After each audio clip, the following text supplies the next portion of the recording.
Let me remind you what God's standard is, because we live in a culture and a time where people constantly lower God's standard of righteousness. And let me make it clear as a preacher of the gospel, God's standard is perfection. His standard is zero sin. Zero tolerance for any sin. It's not just those sins that go before us that are obvious. The scripture says there are some sins that go before a man and are obvious and conspicuous, and there are others that are hidden and will be revealed one day, because everything done in secret will be shouted from the rooftop one day. But the truth is, there are any sin at all. The reality is we have violated the law of God. God's standard in our culture is perfection. That's why the gospel is so significant. You have to understand what Christ did by going to the cross.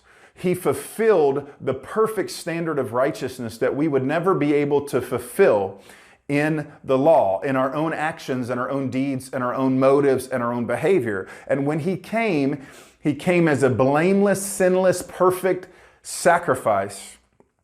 Even Pontius Pilate declared, I see no sin and no guilt in Him. I see nothing wrong in this man. And it was a declaration of really the highest office in the land at the time, represented. The Roman Empire was represented in Pilate's statement when he said, I don't see any fault in this man. And so the truth is, Jesus came. Why? Why is it so significant? Because without this sacrifice, we have no hope of keeping the righteous standard of the law. But because God gave His own Son to do what the law could never do, He overcame sin and death, and then He's purchased our innocence.